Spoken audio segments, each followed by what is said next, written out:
दोस्तों, इस दुनिया में चाहे कोई भी इंसान कितना बड़ा पाप क्यों ना कर ले, एक ना एक दिन तो उसको भी भुगतना जरूर पड़ता है। तो आज की कहानी की शुरुआत एक कोमल नाम की लड़की को दिखाते हुए शुरू होती है, जिसकी नई नई शादी होती है।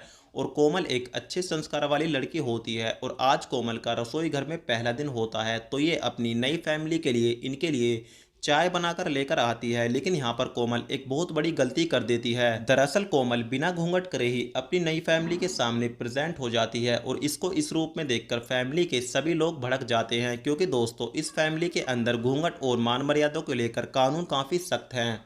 तो इसकी सास इसको बोलती है कि मुझको लगता है कि तेरी माँ ने तुझको कोई संस्कार नहीं दिए, वो भी तेरी तरह बेशरम होगी, तभी तो तू बिना घूंघट करे ही यहाँ पर आ गई।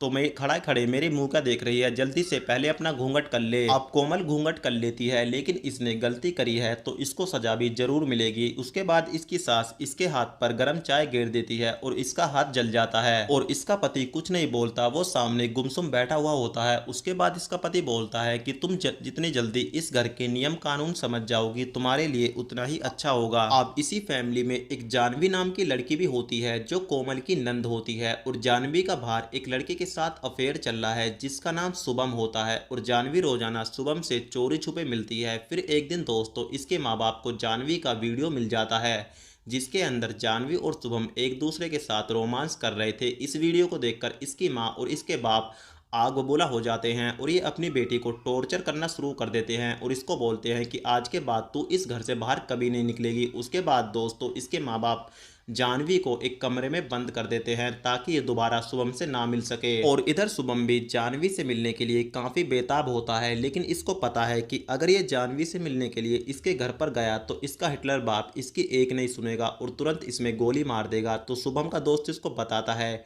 कि मुझसे तेरी ये तड़प देखी नहीं जाती, लेकिन यहाँ बैठकर जानवी को याद करने से कोई फायदा भी नहीं है। चल आज ही जानवी के घर चलते हैं और उसको भगाकर लेकर आते हैं और इसमें मैं तेरा साथ दूंगा। उसके बाद ये अपने दोस्त की बातों में आ जाता है और इसको बोलता है कि यार तू ठीक कहता है। अब शुभम अपने दोस्त के साथ जानवी के घर पर आ जाता है, तो इन दोनों को यहाँ पर देखकर इसका बाप गुस्से से लाल हो जाता है और इसको बोलता है कि तेरी इतनी हिम्मत हो गई कि तू मेरे घर पर भी आ गया। उसके बाद दोस्तों इसका बाप शुभम के साथ साथ इसके दोस्त की भी पिटाई करना शुरू कर देता है।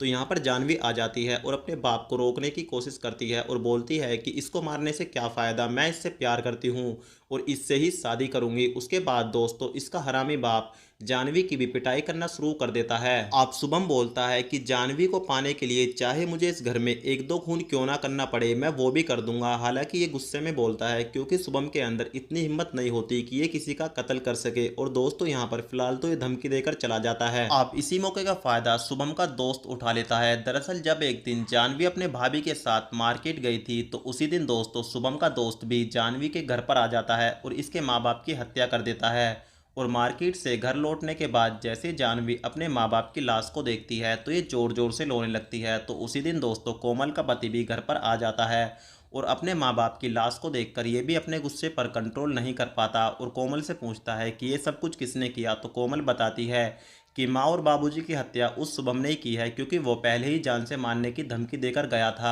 आप जानवी का भाई शुभम को मारने के लिए घर से निकल जाता है, लेकिन जानवी को ये पता होता है कि इसके माँ बाप को शुभम ने नहीं मारा है, कातिल कोई और है। उसके बाद दोस्तों ये अपने भाई को समझाने की काफ़ी कोशिश करती है, लेकिन इसके सर पर खून सवार होता है और ये शुभम को जान से मार देता है। और अपने बॉयफ्रेंड को मरता देखकर ये भी दोस्तों अपने भाई को जान से मार देती है। अब इस तरीके से इस घर में 3 लोगों की हत्या हो जाती है। फिर लास्ट में हमको पता चलता है कि इन तीनों हत्याओं की प्लानिंग किसी और की नहीं, इस घर की बहू कोमल की होती है, जो शादी से पहले से ही अमित से प्यार करती थी। और इसी के साथ वेब सीरीज यहीं पर समाप्त हो जाती है।